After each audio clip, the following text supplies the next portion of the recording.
Hello friends, कैसे हैं आप लोग। आज की कहानी बहुत ही इंटरेस्टिंग होने वाली है, तो हमारे साथ अंत तक जरूर बने रहें।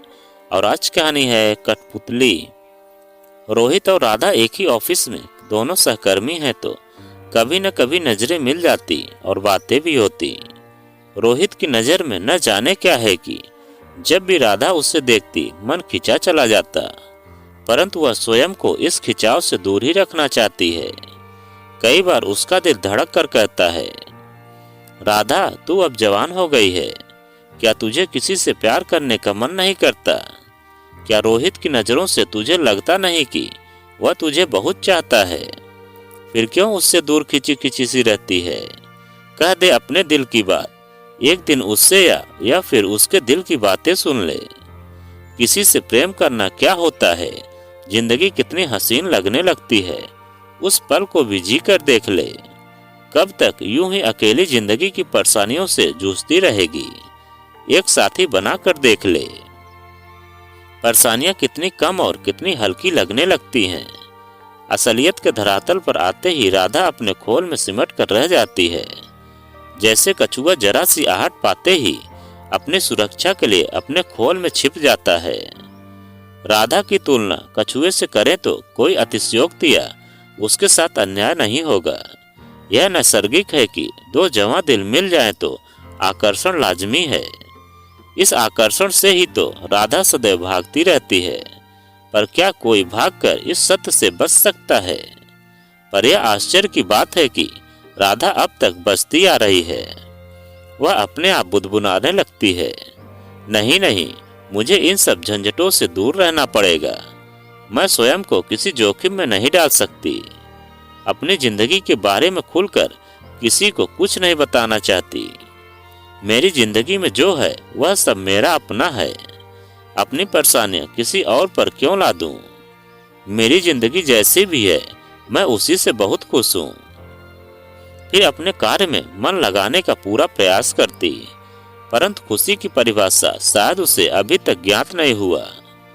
अपने में सिमट कर रहना अगर खुशी की बात होती तो दुनिया में कोई किसी से मिलता ही क्यों और प्रेम करता ही क्यों? इसमें राधा की कोई भूल भी नहीं है। उसने होश संभालते ही जीवन में जो परेशानियां और जो जिम्मेदारियां देखी हैं, उसे निभाने का भरकस प्रयास करती है। हाय राधा, गुड मॉर्निंग, कैसी हो? कल ऑफिस नहीं आई थी, क्या हो गया था? एक मुस्कान बिखेर कर रोहित ने कहा। गुड मॉर्निंग, मैं अच्छी हूँ। यह बताना जरूरी है कि कल मैं छुट्टी क्यों ली? कुछ बातें व्यक्तिगत भी होती हैं, चिढ़कर राधा ने कहा। राधा कैसे बताएगी कि कल उसे अपने बड़े भाई नवीन को डॉक्टर के पास ले जाना था चेकअप के लिए, जो कि मेंटली डिस्टर्ब है। हर महीने डॉक्टर से चेकअप कराना और सलाह लेना राधा की ड्यूटी में शामिल है। वह अपना प्रयास करती रहती है ताकि भाई के स्वास्थ्य में कुछ सुधार आ जाए। माँ पिताजी की उम्र भी बहुत हो गई है, उनकी जिम्मेदारी भी राधा पर है। राधा स्वाभिमानी है, वह अपनी परेशानियां दूसरों के सामने रोकर दूसरों की सहानुभूति बटोरना नहीं चाहती और न ही किसी को परेशान करना चाहती है। इसे अदरवाइज मत लो राधा, मैंने तो बस यूं ही पूछा। मैंने सोचा कहीं तुम्हारी तबीयत खराब तो नहीं थी। एक सहकर्मी होने के नाते मेरा कर्तव्य भी बनता है। चलो छोड़ो, जाने दो, हंसकर रोहित ने कहा।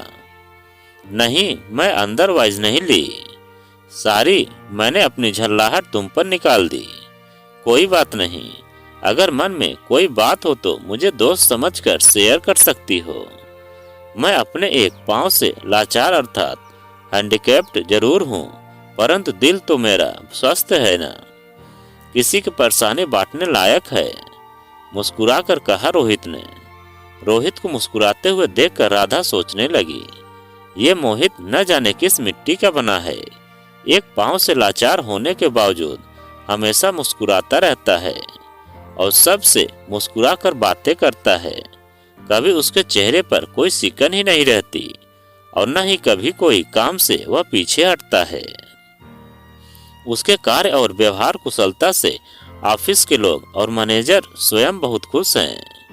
क्यों स्वयं को हैंडीकैप्ड कहकर अपमानित करते हो? राधा ने धीरे से कहा। इसमें अपमान कैसा? जो मैं हूँ वह तो सबके सामने है। सच से भागकर इंसान कहाँ जाएगा? जो सच है वह तो है। सच कहने से मैं डरता नहीं, बल्कि उसे हंसते हुए स्वीकार करता हूँ। रोहित के चेहरे पर आत्मविश्वास था। रोहित की बातें सुनकर आज पहली बार राधा का दिल धड़का। वह मन ही मन रोहित को पसंद करती है, यह बात उसे आज समझ में आई। भले ही वह जिंदगी के जंग में रोहित को शामिल नहीं कर सकती, परंतु दिल है कि चाहने से बाज नहीं आता। किसी से प्यार का इजहार करने का अर्थ वह जानती है। उसे प्यार करने का हक नहीं है। अगर प्यार करके वह किसी का थाम लेगी तो पीछे माँ, पिताजी और भाई उत्सव का क्या होगा?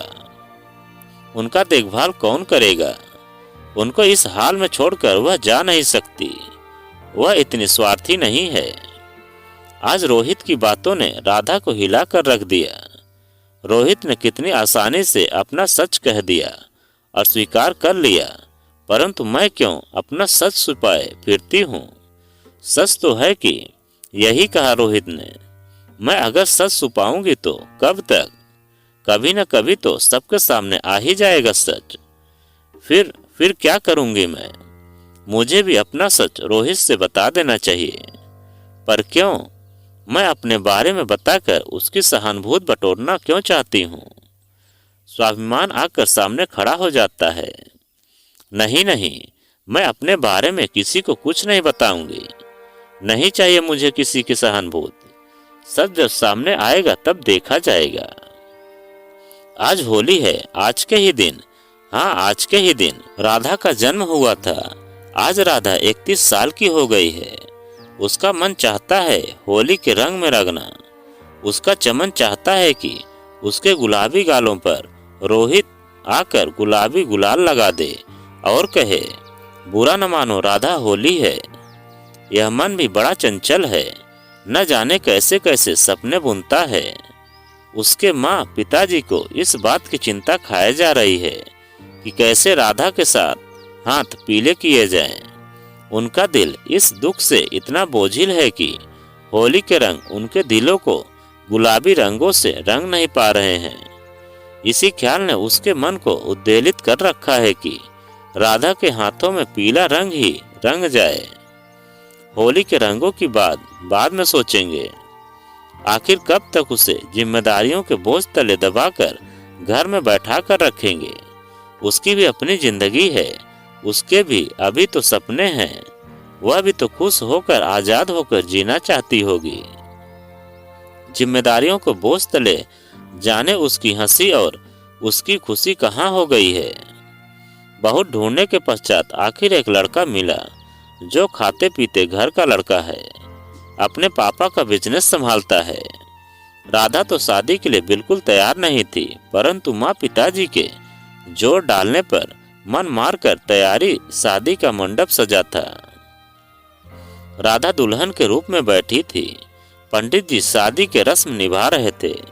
अचानक दूल्हे के पिताजी की आवाज सुनाई दी। दूल्हे का पिता राधा के पिता से कुछ बातों को लेकर उलझा था। आवाज दूल्हे के कानों तक पहुंची। वह उठकर खड़ा हो गया। राधा ने भी थोड़ा सा घूंघट हटाकर देखा तो समझ आया कि कुछ तो गड़बड़ है। राधा की ऑफिस से आए हुए कुछ लोग भी बैठे थे, उनमें रोहित भी था। दूल्हे का पिता जोर जोर से कह रहा था, आपने मुझे पहले क्यों नहीं बताया कि आपका बेटा मेंटली डिस्टर्ब है? आपकी बेटी पर सारी जिम्मेदारी है। वह दुल्हन बन के हमारे घर में जाएगी तो उसका मन आपके घर में ही लगा रहेगा, कभी हमारे घर की बहू नहीं बन पाएगी। बहुत जिम्मेदारी लाद रखी है आपने उसके कंधों पर। आपने मेरे साथ धोखा किया, यह शादी नहीं हो सकती। मुझे माफ कर दीजिए, मुझसे गलती हो गई। मैं बताना चाहता था, परंतु मेरी बेटी ने मुझे रोक दिया। शादी के बाद मेरी बेटी आपकी बहू बनकर रहेगी। आप चाहें तो मेरी बेटी को कभी मत भेजिए मेरे घर, परंतु ऐसा जुल्म मत करिए। आधी शादी हो गई है, अब अगर बारात लेकर वापस चले गए तो मैं मुंह दिखाने के काबिल नहीं रहूंगा। मेरी बेटी की जिंदगी बर्बाद हो जाएगी। हाथ जोड़कर विनती कर रहे थे राधा के पिता, और उनकी आंखें नम थी। कोई भी मिन्नतें काम न आई और दूल्हे का पिता बारात लेकर वापस चला गया। दूल्हे ने कोई आपत्ति नहीं जताई, क्योंकि वह भी वही चाहता है जो उसके पिता चाहते हैं। वैसे भी पिता से मतभेद कर कहीं और जाने का कोई रास्ता भी उसके पास नहीं था। वह तो पूरी तरह अपने पिता पर ही निर्भर करता है। ऐसे दूल्हे से उम्मीद भी क्या कर सकते हैं। राधा के पिताजी यह सदमा बर्दाश्त नहीं कर पाए। सीने में जोर से दर्द उठा और बेहोश होकर गिर पड़े। राधा दौड़कर अपने पिताजी के पास गई और रोने लगी। सारा मामला देखकर रोहित उठकर राधा के पास गया और उसे सांत्वना दी। जल्दबाजी में कुछ समझ न आया तो रोहित ने जल्दी से गाड़ी बुलाई और राधा के पिताजी को लेकर अस्पताल चला गया। राधा भी रोहित के साथ थी। चेकअप के बाद डॉक्टरों ने राधा के पिताजी को मृत घोषित कर दिया। शादी के मंडप में चारों ओर मातम पसरा था। जहां खुशियों की शहनाई बजनी थी, वहां पर रोने धोने की आवाजें आ रही हैं। एक सन्नाटे की गूंज ने पूरे घर को जकड़ रखा था। सुनाई दे रही थी तो केवल सबके दिल की धड़कनें। सबकी जुबान खामोश थी, परंतु नयन है कि बरसना बंद ही नहीं हो रहे थे। 13वीं की विधिवत कार्य संपन्न होने के पश्चात राधा ऑफिस जाने लगी। राधा अब पहले की राधा नहीं रही। गुलाब सा सुंदर मुखड़ा मुरझाए हुए फूलों की पंखुड़ी जैसा हो गया। किसी से कुछ बोलती नहीं, न कभी हंसती है और न कभी रोती है। सीने पर एक बोझ लेकर अपना काम करती है और घर चली जाती है। रोहित से यह सब देखा नहीं जा रहा था, परंतु वह करे भी क्या।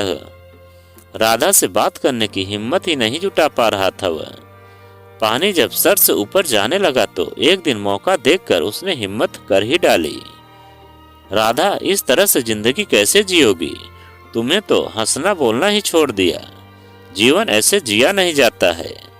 मानते हैं तुम्हारे साथ जो भी हुआ है वह कोई छोटी बात नहीं है, परंतु जिंदगी भी जीना है। अपने लिए न सही, अपनी माँ और भाई के लिए तो जीना ही पड़ेगा।